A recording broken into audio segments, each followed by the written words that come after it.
আসসালামু আলাইকুম এভরিওয়ান, আশা করি সকলে অনেক ভালো আছো। ভেক্টর প্লেলিস্টের এইচএসসি পদার্থবিজ্ঞান প্রথম পত্রের প্রথম লেকচার অলরেডি আমার ইউটিউব প্লেলিস্টে আপলোড হয়ে গেছে। আজকে দ্বিতীয় লেকচার এবং টপিকটা হচ্ছে ভেক্টর লব্ধির গাণিতিক সমস্যা।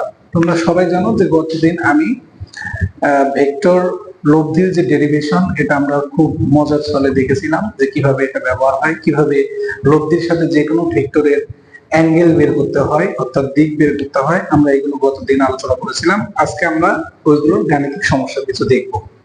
তো আসো শুরু করা যাক। তো প্রথমতেই দেখতে পাচ্ছ আমি একটা প্রশ্ন অলরেডি তুলে রাখছি। এখানে বলা হচ্ছে যদি a vector plus b vector equal to c vector হয় এবং a b equal to a plus b equal to c হয়, তাহলে a এবং b এর মধ্যবর্তী কোণ কত?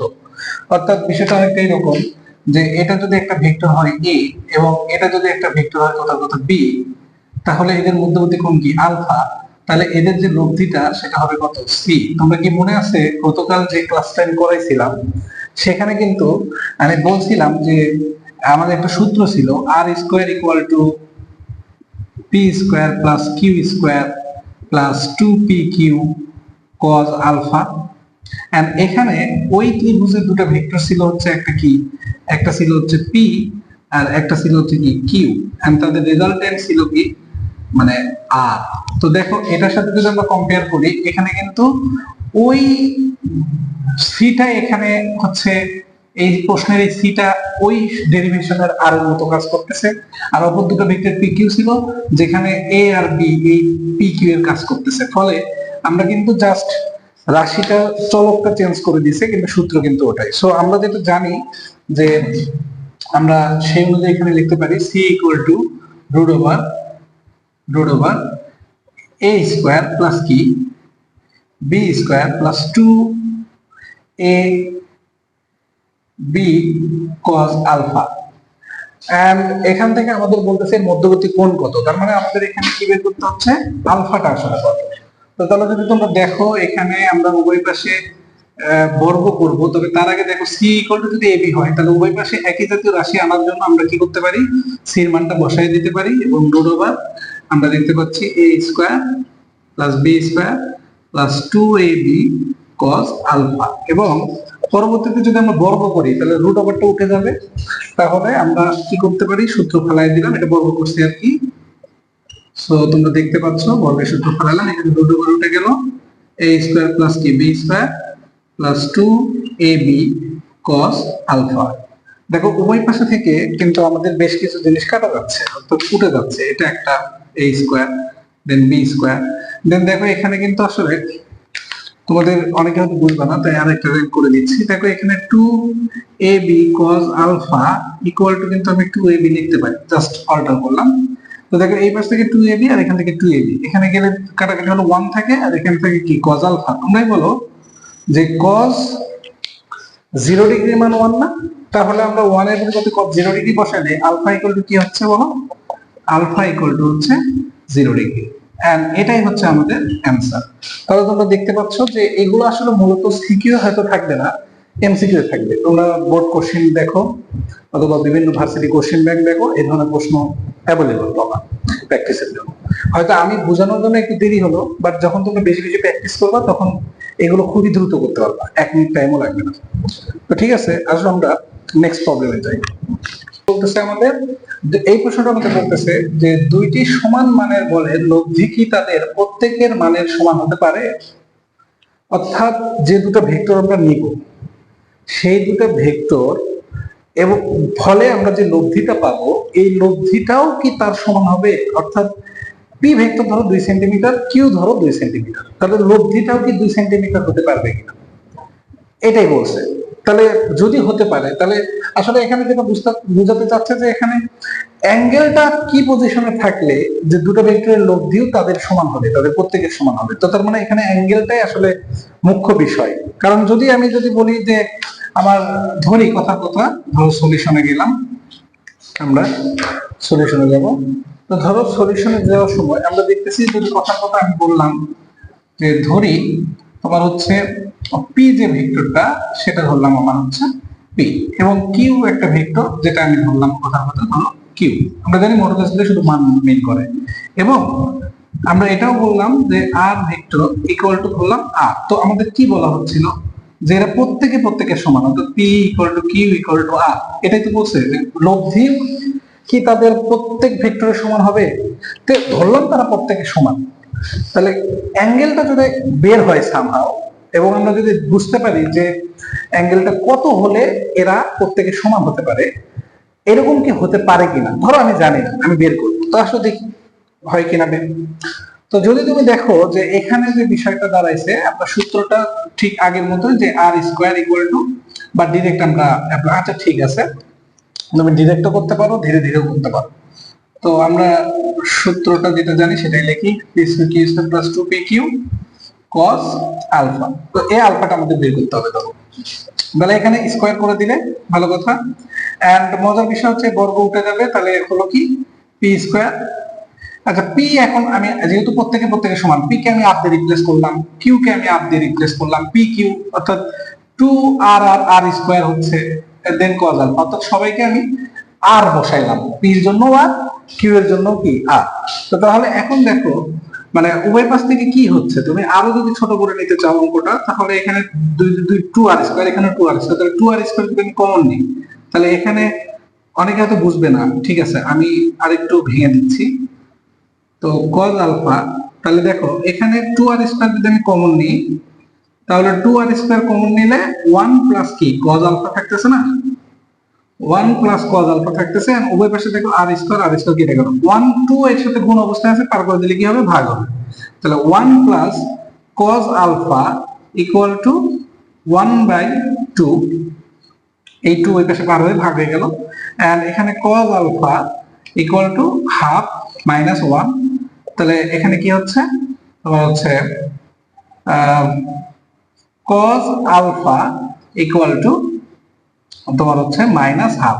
আর আমরা সবাই জানি যে মাইনাস হাফে cos এর কত আসে, cos 120 ডিগ্রি। সো আমরা লিখতে পারি যে অতএব এখান থেকে এখানে আসো যে আলফা ইকুয়াল টু তাহলে কত হচ্ছে 120 ডিগ্রি। তোমরা এটা ক্যালকুলেটর প্রয়োগ করে দেখতে পারো। সো তাহলে আমরা তো ম্যাথ করে ফেললাম, কিন্তু এই জিনিসটা কি আদৌ বুঝলাম? অবশ্যই বুঝছি। দেখো এটা মানে বুঝাচ্ছে, মানে এটা তো তোমার অ্যান্সার 120 ডিগ্রি, অপশন এটাই হবে। কিন্তু এটা যদি ফিল করতে চাও, তাহলে আমাদের বুঝতে হবে যে ধরো কথার কথা, এটা যদি একটা ভেক্টর হয় পি এন্ড আরেকটা ভেক্টর যদি হয় কিউ, তবে দেখো আমি কিন্তু এদেরকে কত ডিগ্রিতে রাখছি, 120 ডিগ্রিতে। তখন এদের যে তুমি লব্ধিটা পাবা, তখন এদের যে লব্ধিটা তুমি আসলে পাবা, এই লব্ধিটা, এটা যদি 2 সেন্টিমিটার হয় কথা কথা, এটাও তাহলে কয় সেন্টিমিটার, 2 সেন্টিমিটার, এবং এদের যে লব্ধিটা এটাও হবে কি 2 সেন্টিমিটার।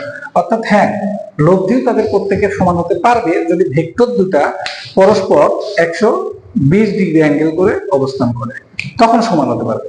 তাহলে দেখো তুমি কিন্তু যখন বাসায় প্র্যাকটিস করতেছো, তুমি এটা হয়তো আগে থেকে জানতে না, প্র্যাকটিস করলা, বুঝলা, ফিল করলা যে 120 ডিগ্রিতে থাকলে তাহলে প্রত্যেক ভেক্টরের সমমানের একটা লব্ধি ক্রিয়েট হতে পারে। সো সেখানে ভেক্টর দ্বয় এবং লব্ধি তারা পরস্পর সমান। তাহলে তুমি যখন জানা গেলে তখন তো এমসিকিউ খুব দ্রুত করতে পারবা, তোমার টাইমটা বেঁচে যাবে। সো এই জন্য প্র্যাকটিস খুব ইম্পর্টেন্ট। কারণ অনেকে পরীক্ষার হলে এটা করলো, ধরো তার 2 মিনিট লেগে গেল, কিন্তু সে আগে থেকে জানে, তার কিন্তু অনেক সময় বাঁচবে। ঠিক আছে? আর অনেকে ফার্স্ট ক্যালকুলেশন করতে পারে, হয়তো তার 30 সেকেন্ডে হয়ে যাবে। অনেকে চায় আগে থেকে জানে, তার তো অঙ্কই করতে হবে না, তার 10 সেকেন্ডও লাগবে না। সো বুঝো যে কেন আমরা বলি practice makes a man perfect. And ফিজিক্সের ক্ষেত্রে এই কথাটা আরো চূড়ান্ত ভাবে সত্য, কারণ তোমাকে প্রচুর প্র্যাকটিস করতে হবে, প্র্যাকটিসের কোনো বিকল্প নাই। ইন্টার লাইফটা খুবই শর্ট একটা টাইম থাকে, পড়া অনেক বেশি থাকে। সো সব মিলায় কভার আপ দিতে গেলে তোমাকে অবশ্যই মানে শুরু থেকেই খুব বেশি পরিশ্রমী হতে হবে। ঠিক আছে, আসো next problem. A B C এর মান যথাক্রমে 12, 5 এবং 13, অর্থাৎ 12, 5 এবং 13 একক, এবং a plus b equal to c হলে মানে এ ও বি এর মধ্যবর্তী কোণ কত। আবার এই অঙ্ক, এই ধরনের অঙ্ক তো অনেক পাবা, এখানে মানটা বলে দিছে, একটু আগে হয়তো মান বলছিল না। তো তাহলে সব মিলে যদি তুমি দেখো এখানে সিটা আর এর জায়গায় পি কিউ, অর্থাৎ এটা হচ্ছে আমাদের লব্ধি, তাহলে আমাদের মূল সূত্র যেটা সেটা হচ্ছে কি c equal to root over তোমার হচ্ছে a স্কয়ার প্লাস কি বি স্কয়ার প্লাস কি 2ab দেন কি cos আলফা। এন্ড এখানে দেয়া আছে, তোমরা যদি দেখো a দেওয়া আছে 12, b দেওয়া আছে হচ্ছে আমাদের 5 এবং যথারীতি c দেওয়া আছে হচ্ছে 13। এটা একটা সমকোণী ত্রিভুজ না? দেখো তো, একটা সমকোণী ত্রিভুজ আসলে। হ্যাঁ, তো তারপরেও আমরা করে দেব। তো দেখো এখানে যদি দেখো বর্গ করি, c square equal to a square plus কি বর্গ করে দিলে b square plus 2ab cos alpha, মানে রুট উঠে যাবে আর কি, রুট ওভার উঠে যাবে। তা তুমি যদি দেখো এখানে c এর মান কত ছিল, ab, ঠিক আছে না? c এর মান কত ছিল, a প্লাস b। তো তাহলে আমি যদি এখন c এর মান বের করতে যাই, অথবা এখানে মানে তো ছিল, দেওয়া ছিল, তো আমরা সরাসরি মান বসাতে পারতেছি। দেখো আমরা যদি মান বসাই, এখানে c এর মান কত ছিল দেখো তো, 13 একক। তাহলে এখানে 13 স্কয়ার, এর মান কত ছিল 12, 12 স্কয়ার প্লাস এটা কত ছিল 5, 5 square plus 2 into 12 into 5 into cos alpha, and we need to find out the value of alpha. So এটা আমরা দেখতে পাচ্ছি কত হচ্ছে, এখানে 12 আর 24 দেখো এখানে এটা 144 169, তাহলে ওর পাশে পার করে দিলে আমাদের যেটা হচ্ছে মানে cos আলফা, এটা আমাকে ক্যালকুলেট করে দেখতে হবে। তো আমি একটু দেখি, আমার কাছে ক্যালকুলেটর নাই, তো মোবাইলেই করে দেখি। সো মোবাইলে যে ক্যালকুলেটর, সেখানে 2 ইনটু 12 ইনটু 5 120 তোমার হচ্ছে 120 cos আলফা ইকুয়াল টু 169, ওটা 169 পার করে দিলে মাইনাস হবে, অর্থাৎ 169 মাইনাস 169 ইকুয়াল টু 0। তাহলে দেখো এখানে cos আলফা ইকুয়াল টু কি আসতেছে 0, কারণ 120 পার হয়ে গেলেও কি হচ্ছে 0, কারণ এটা বাই 120 করলে কত আসতেছে 0ই। তাহলে cos আলফা ইকুয়াল টু 0 কত ডিগ্রিতে হয়, আমরা সবাই জানি 90 ডিগ্রিতে। cos 90 ডিগ্রি মান কত 0। তাহলে আমরা লিখতে পারি অতএব আলফা ইকুয়াল টু কত ডিগ্রি 90 ডিগ্রি। এন্ড আমি কিন্তু এটা আসলে অঙ্ক করারও প্রয়োজন নাই, আমি কিন্তু আগেই বুঝে গেছিলাম। দেখো আমরা জানি পিথাগোরাস আমাদের কি বলছিলেন যে সমকোণী ত্রিভুজের অতিভুজের বর্গ অপর দুই বাহুর বর্গের সমষ্টি সমান। তাহলে এখানে দেখো 5 এর উপর স্কয়ার করলে 25, 12 এর উপর স্কয়ার করলে কত হয় 144, দুটো যোগ করলে হবে 169, আর এখানে 13 এর উপর স্কয়ার করলে 169। সো অতিভুজের বর্গের সমান হয়ে গেছে। আমি তো আগেই বুঝছি তাদের লব্ধি কত 90 ডিগ্রি হবে, এন্ড সেটাই বের হয়েছে। তো তাহলে মনে হয় আশা করি যে তোমরা এটা বুঝছো, ঠিক আছে। লাস্ট আজকে শেষ ম্যাথ, এবং এটা দিয়ে আমরা আজকের লেকচার শেষ করব। দেখো আমাদের লাস্ট যে ম্যাথটা, সেটা হচ্ছে কি বলছে, একটি বস্তুকে 50 নিউটন বল দ্বারা পূর্ব দিকে এবং 20 নিউটন বল দ্বারা পূর্ব দিকের সাথে 60 ডিগ্রি কোণে উত্তরে টানা হলো, লব্ধি বলের মান ও দিক নির্ণয় করো। প্রথমত আমাদের দিকগুলো ডিফাইন করে নিতে হবে। দেখো এটা যদি হয় উত্তর, তো এটা হবে আমাদের দক্ষিণ, এটা যদি হয় পূর্ব, ধরো এটা হবে কি পশ্চিম, কথা। তাহলে এই অনুযায়ী যদি তুমি দেখো পড়ে দেখো, একটি বস্তুকে 50 নিউটন বল দ্বারা পূর্ব দিকে টানা হচ্ছে, তার মানে এই দিকে যদি এটা কত নিউটন, এইদিকে এটা হচ্ছে 50 নিউটন, তো এইদিকে 50 নিউটন বল দ্বারা তুমি টানতেছো, ওরা বলছে আসলে পূর্ব দিকে। এবং 20 নিউটন বল দ্বারা পূর্ব দিকের সাথে উত্তরে 60 ডিগ্রি কোণ, মানে এখান থেকে 60 ডিগ্রি কোণ তৈরি করছে, এবং এই দিকে 20 নিউটন বল টানতেছে। তাহলে ওদের বক্তব্য অনুযায়ী এই দিকেও টানা হচ্ছে, এবং এই যে মধ্যবর্তী কোণ তৈরি করে ফেলছে, এটা কয় ডিগ্রি 60 ডিগ্রি ওদের বক্তব্য অনুযায়ী, পূর্ব দিকের সাথে উত্তরে 60 ডিগ্রি কোণে, এবং এটা কত নিউটন 20 নিউটন, ভুলে গেলে চলবে না। তাহলে দেখো লব্ধি বলের মান কত, এখন খেয়াল করো তো এইটার কত বড় 50, আমি কি 50টা এখানে 20 কে এত বড় এনেছি? আগের ক্লাস যারা দেখো নাই, আল্লাহর ওয়াস্তে আগের লেকচারটা দেখে আসো, আমি সেখানে আঁকাতে কিভাবে হবে এটার একটা বেসিক আইডিয়া দিয়েছিলাম। 50 নিউটন যত বড় 20 নিউটন, তুমি যদি তত বড় একাই ফেলো, লব্ধিটা পারফেক্ট আসবে না, ছবিটা ভালো হবে না, অ্যান্সার যদিও যদি ঠিক হয় ফিগারটা ভালো আসবে না, এতে করে দৃষ্টিকটু লাগবে দেখতে। তো তাহলে দেখো 50 যা নিছি, 20 কিন্তু তার মোটামুটি অর্ধেক বা তার চেয়ে একটু কম নিছি, যেটাই হোক। তো তাহলে এর লব্ধিটা কোথায় হবে মত, আমরা সামান্তরিকের লব্ধির সূত্র থেকে শিখছি, এর লব্ধিটা হবে জাস্ট এই বরাবর। সো আমরা এই রেজাল্টেন্টটাই বের করতে চাচ্ছি যে এটা আসলে কত, আর সেটাই বলছে দেখো লব্ধি বলের মান কত। তাহলে দেখো আমাদের এখানে খুব ইজি, লব্ধি রুট ওভার, তুমি জাস্ট এটাকে তুমি একটা মান ধরো, কথা এটাকে আমি পি ধরলাম, এটাকে আমি কি ধরলাম কিউ ধরলাম। তো তাহলে আবার আগের মতো পি স্কয়ার প্লাস কি তোমার হচ্ছে q square plus 2 p q cos alpha, alpha দেখতে পাচ্ছ, এটা হচ্ছে আমাদের alpha 60 degree. So root over 50 square plus 20 square plus 2 into 50 into 20 into cos তোমার হচ্ছে আলফা, অর্থাৎ আলফা কত ডিগ্রি আমাদের 60 ডিগ্রি।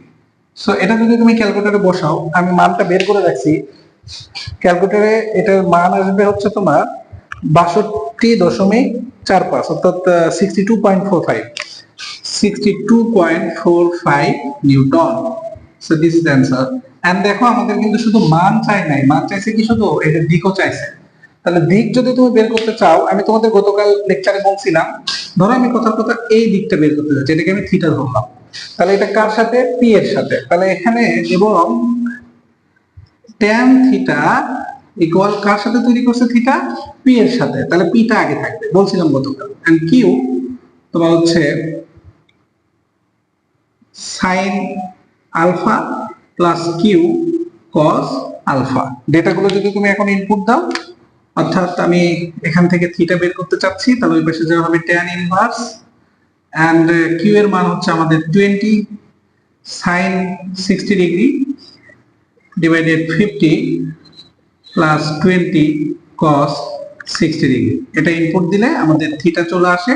এন্ড এটাও আমি বের করে রাখছি, এটা আমাদের আসে হচ্ছে 16.10 ডিগ্রি, 16.10 ডিগ্রি। তবে অবশ্যই এখানে দিকটা মেনশন করতে হবে, কোশ্চেনে তো ফাউ ফাউ দিক দেয় নাই, অবশ্যই কারণে দিচ্ছে। হ্যাঁ, তো দিকটা কি, এটা কার সাথে ধরছিলাম দেখো তো, পূর্বের সাথে উত্তর দিকে বা উত্তর বরাবর, পূর্বের সাথে, এটা একটু মেনশন করবা যে পূর্বের সাথে